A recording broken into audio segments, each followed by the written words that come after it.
A Erika, quien en aquel momento salía de la universidad, aún le faltaban 2 calles antes de llegar a la parada de autobús.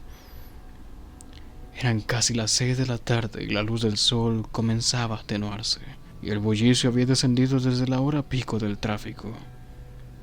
Si ella hubiera salido 20 minutos antes, a las 6:30 ya habría estado en casa. En cambio, debía caminar hasta la calle Adano si quería estar de vuelta, con suerte, para las 7:15. Apenas avanzó unos 20 metros cuando le llegó una notificación a su celular. Era su madre escribiéndole por chat. ¿Dónde estás? Contesta las llamadas, decía el mensaje de su madre. No me di cuenta que llamaste, lo siento. Me demoré avanzando con el proyecto, respondió ella. Bien, pero no tardes y ten cuidado. Sí, no te preocupes, llegaré pronto. Inmediatamente saltó la alerta de batería, lo que faltaba. Si algo era peor que ir de camino entrando la noche, era hacerlo incomunicada. Caminó un poco más hasta llegar a una estación de gasolinera. Se detuvo para usar el baño y cambiar algunas monedas. Entretanto, hizo conversación con el dependiente, quien apenas volteaba la mirada porque estaba contando el cambio. En eso, le llegó una extraña sensación que la puso en estado de alerta. Sintió como si alguien la estuviera observando, pero no como la típica sensación cuando en efecto estamos siendo observados. No, esto era especialmente amenazador. Era como si todos sus sentidos le estuvieran gritando de manera subconsciente que subiera la guardia. Aunque no dejó de hablar ni disminuyó el ritmo de sus palabras, sí perdió fuerza en su voz, aunque el tipo frente a ella ni siquiera lo notó. Si la hubiera visto a la cara en ese momento, no le habría cabido duda de que estaba profundamente consternada. Su cara adquirió un nuevo nivel de preocupación cuando miró el espejo de seguridad que colgaba en una esquina del techo, y confirmó por el reflejo que al fondo del almacén había alguien. No movía ni un músculo, no giraba la cabeza. Simplemente estaba ahí, viendo fijamente en su dirección. Su primera reacción fue voltear, pero se detuvo justo antes de hacerlo porque de alguna manera inexplicable sentía que debía evitar todo contacto con aquella persona. Aquel reflejo convexo del espejo no podía definir bien las facciones de aquel rostro. Ella solo podía distinguir una mancha oscura, pero estaba segura que allá había alguien. Rápidamente sacó su teléfono y, encendiendo la cámara interna, tuvo la intención de sacar una foto disimulada. Erika no era tonta. Sabía que lo primero en estas situaciones es tener evidencia a la mano.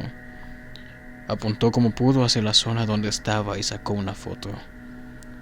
En ese momento, el tipo frente a ella le habló. Perdón por la... comenzó diciendo, pero al ver cómo ella se sobresaltó se detuvo. ¿Está todo bien?, preguntó. Sí, sí, claro, respondió ella de manera casi automática. Le decía que teníamos poco cambio. Disculpe que me tardara tanto en regresar. No hay problema, muchas gracias. Tomó el dinero y lo guardó torpemente mientras salía del lugar. Solo hasta que llegó a la puerta tuvo el valor de ver sobre el hombro, pero cuando miró hacia atrás, no vio a nadie ahí. Recorrió el interior con la mirada, pero realmente estaban solo ellos dos. Al ver el encargado que ella aún seguía ahí, solo le pudo dar un cortés «Tenga buena tarde», a lo que ella solo asintió con una leve sonrisa. De camino a tomar el autobús no pudo dejar de pensar en la extraña experiencia. En cualquier otra situación todo aquello le habría parecido ridículo, pero en ciertas ocasiones el tiempo, el lugar y el entorno se configuran de manera tal que la más pequeña de las coincidencias puede encender las señales de peligro. Es quizá uno de los instintos más primitivos y a la vez uno de los más útiles. ¿Será que acaso salió sin que me diera cuenta?, se preguntaba para sí. O a lo mejor entró a los baños justo al último momento. A menos que realmente no hubiera nadie y solo fuera mi imaginación. Sacó de su bolsillo el celular para comprobar lo que vio, pero para su mala fortuna, justo cuando estaba buscando la foto en la galería, la batería murió por completo. La situación era cada vez más desesperante, y los pensamientos seguían arremolinando en su cabeza, sumiéndola en una siniestra intriga. Debió ser mi imaginación, seguía convenciéndose. Simplemente no es para tanto. Lo habría descartado sin duda de no ser porque aquel fuerte sentido de peligro seguía ahí. Aquello no era normal, y menos para alguien más bien escéptica de estas cosas. Con su mente racional trató de darle explicación lógica a lo que vio. Sabía de sobra que estamos programados para reconocer rostros donde sea, y que bajo estados alterados por estrés o fatiga, estas ilusiones se incrementan. La noche anterior había dormido poco y cuando estuvo trabajando en el proyecto con su equipo tuvieron una pequeña discusión. Nada grave en realidad, pero todas las cosas juntas eran suficientes para jugar de una mala pasada a su mente. En cuanto a aquella profunda sensación de peligro, perfectamente pudo ser provocada por el efecto colateral de algo más, desde el estrés hasta algún malestar de salud. Incluso una mala comida podía llegar a confundir así los sentidos. Sí, eso debía ser. Simplemente una confusión y nada más. El autobús tardó un poco más de lo habitual. Erika no sabía la hora, pero adivinaba que debían ser cerca de las 7:20. Su madre estaría muy preocupada. No le gustaba no poder llamarle para avisarle que todo estaba bien, dentro de lo que cabe. Cuando finalmente abordó el autobús, sabía que aún le esperaba el tráfico de la calle principal, lo cual serían otros 15 o 20 minutos de demora, pero al menos ya estaba en camino. Cuando llegara a casa se disculparía con su madre y le explicaría lo sucedido. Le sorprendió ver a tan pocos pasajeros con ella. Era común ver a personas regresando después de las 6, por lo general, gente que trabajaba turno extra o los que tomaban 2 o 3 autobuses hasta su casa. Era difícil subir al primer autobús ya que siempre estaban llenos, pero esta vez no tenía ningún problema. Y eso no era todo. La calle principal estaba inusualmente despejada. En las veredas no se veía casi ningún transeúnte y varios negocios parecían haber cerrado más temprano. Podría decirse que todo estaba muy desolado para ser no más de las 8 de la tarde. Entonces, un pensamiento la golpeó casi como un rayo, y aquella sensación de extremo peligro la invadió nuevamente. Recordó cuando estaba en la estación de gasolinera. El dependiente se había disculpado por tardar tanto buscando el cambio, pero es que él dijo, perdón por tardar tanto en volver. Erika estaba segura de que él había estado todo el tiempo ahí, pero ¿realmente había sido así? ¿Acaso no creyó ver también a alguien más en el almacén? Todo esto la tenía muy confundida. Era claro que no estaba muy concentrada si no se percató cuando el dependiente salió. Debió ser cuando intentó tomar la foto del supuesto otro sujeto. Aunque solo fueron apenas unos segundos, no debió demorar mucho en volver y sin embargo, parece que así fue. Y no solo eso, los vellos se le erizaron con la idea que vino a continuación. Si el encargado del mostrador salió sin que ella se diera cuenta, eso quiere decir que ella estaba completamente sola con aquel desconocido. Está bien, quizá todo había sido producto de su agotada mente, pero ¿y si por alguna cruel suerte del destino hubiera sido real? ¿Y en verdad estuviera alguien más con ella? Alguien con una presencia tan siniestra como para hacer saltar los nervios de esa manera tan brusca. Entonces, ¿qué hubiera pasado? Estando inerme, desprevenida, vulnerable. Odió esa sensación. Hace mucho que no la había experimentado. Sintió un nudo en la garganta y sus ojos se pusieron vidriosos. En ese momento se volvió consciente de una de las verdades que las personas ignoramos en nuestra vida cotidiana, pero que están siempre ahí. Recordó lo frágil que es nuestra vida y como el peligro acecha con acabarla en el lugar y momento menos esperada. Una nueva descarga le recorrió la espina. ¿Cuánto tiempo estuvo ahí? ¿10?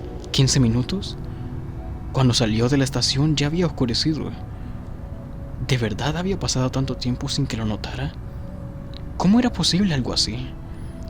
Los negocios cerrados, las calles vacías. ¿Qué hora era, en verdad?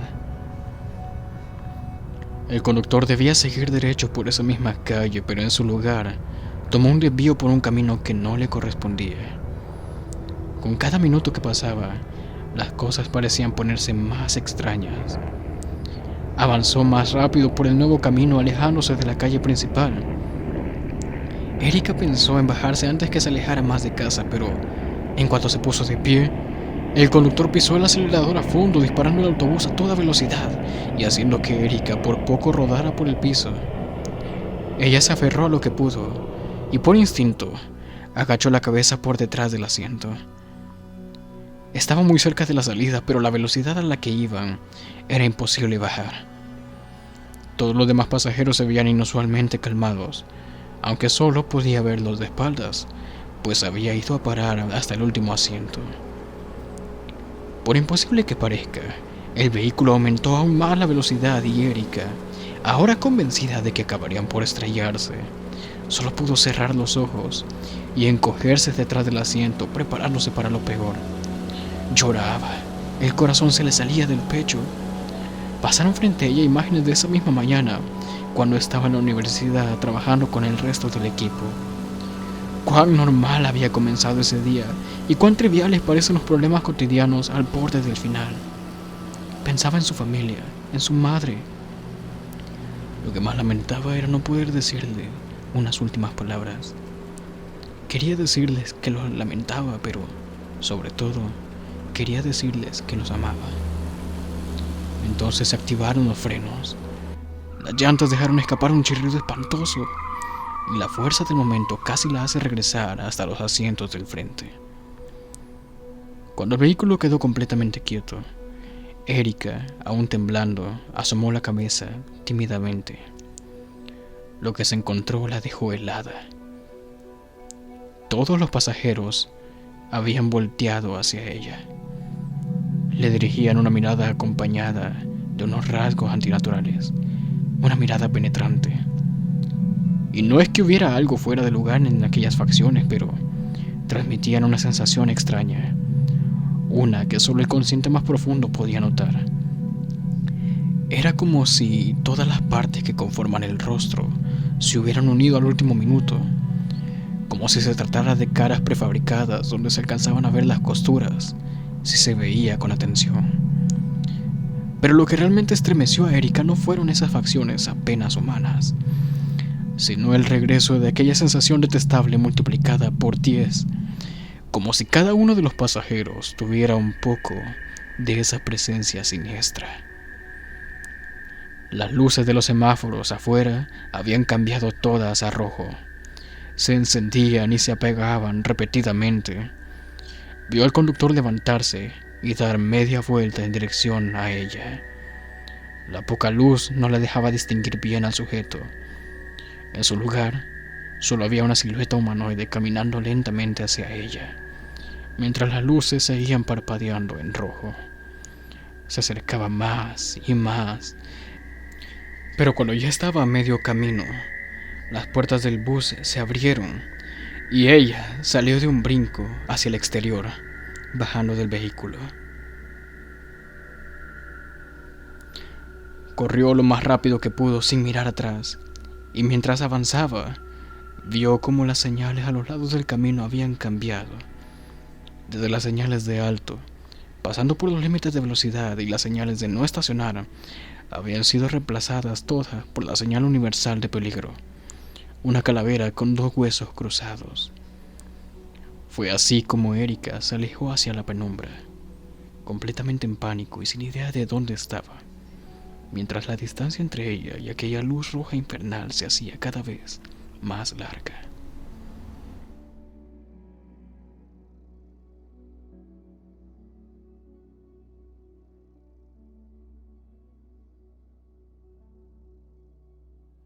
Cuando preguntaron a sus compañeros y amigos, ninguno supo decir nada sobre Erika luego de aquella tarde. Habían pasado 2 días y ella no aparecía. No había llamadas o alguna pista. No fue hasta que publicaron una foto de ella que la policía recibió la llamada de Sandra, una mujer que decía haberla visto de pasajera en su mismo bus. Sin embargo, lo que les contó no hizo más que aumentar las dudas. Ella y su esposo venían de una fiesta. Se habían retirado antes de que terminara la celebración y debían hacer 2 viajes para volver a su casa. Cuando abordaron el segundo autobús ya eran casi las 2 a.m. Sandra menciona que apenas subió llamó su atención una chica que no tenía más de 20. Estaba en los asientos de enfrente, con la mirada perdida en la nada. Tiempo después, la misma chica se levantó caminando de lado a lado hasta los asientos traseros y, escondiéndose detrás del asiento, todos los pasajeros la escucharon llorar y lamentarse ahí atrás.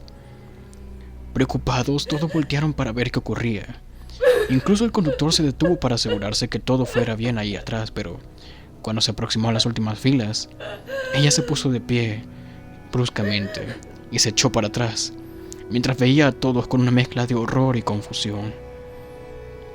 Acto seguido, saltó fuera del autobús y se perdió en la calle oscura. El conductor quiso seguirla, pero el esposo de Sandra, junto con otros pasajeros, lo detuvieron, pensando que tenía algo más que ver en eso. De más está decir que los humores se intensificaron, y en medio de la riña se olvidaron de la chica que acababa de huir despavorida del lugar, solo para que al final, habiendo aclarado las cosas, se dieran cuenta que ya era demasiado tarde para alcanzarla. Ojalá alguien la hubiera seguido. Las teorías entonces apuntaban a un ataque de pánico, y hubieran continuado con ello de no ser porque cuando la policía fue con Sandra al lugar, ella le señaló el camino que tomó Erika. Haciendo una búsqueda por la zona, encontraron no muy lejos de allí la mochila de la joven. Dentro, un teléfono celular con la batería muerta. Una vez que cargaron y revisaron el dispositivo, dieron con la última foto que había tomado Erika. La fotografía fue hecha 2 días atrás, a las 6:40 p.m. En ella se podía ver a la chica en lo que parecía la estación de servicio de una gasolinera. Pero no estaba sola. Junto a ella aparecía una figura masculina vistiendo un saco desgastado. El ángulo de la cámara solo capturaba hasta la altura del hombro y apenas se lograba ver la mitad de la cara de ella, pero se veía visiblemente angustiada. Desde ese momento, quien quiera que fuera la persona pasó a ser el principal sospechoso tras la desaparición de Erika. Lograron contactar a más gente que estuvo presente esa madrugada. Todos, incluyendo el conductor, coincidieron con la historia de Sandra. Fueron a la gasolinera más cercana de la universidad, donde Erika estudiaba. En efecto, la misma gasolinera de la fotografía. El tipo que hizo su turno durante aquella tarde la mencionó a ella, aunque según su testimonio, ella entró sin ningún acompañante. Aunque de cualquier manera no podía asegurar nada porque estuvo afuera durante casi 20 minutos. La recordó porque al volver parecía profundamente afectada por algo. La única cámara de la estación apuntaba a la puerta y en la grabación se le podía ver sola tanto al entrar como al salir. Todo era muy desconcertante. Esa mañana Erika fue a la universidad como cualquier otro día, y luego nunca regresó. Lo siguiente que saben es que estaba en un autobús a altas horas de la madrugada, y que en el trayecto tuvo una especie de colapso que la impulsó a huir sin rumbo conocido, dejando atrás solo su mochila y su celular. Y en medio de todo esto, estaba aquel desconocido, la pieza faltante del rompecabezas. Al final, todas las dudas desembocaron en una sola. Los agentes, la familia y todos los allegados que se encontraron en el caso se preguntaban si esa persona misteriosa subió con ella al autobús de las 2 a.m.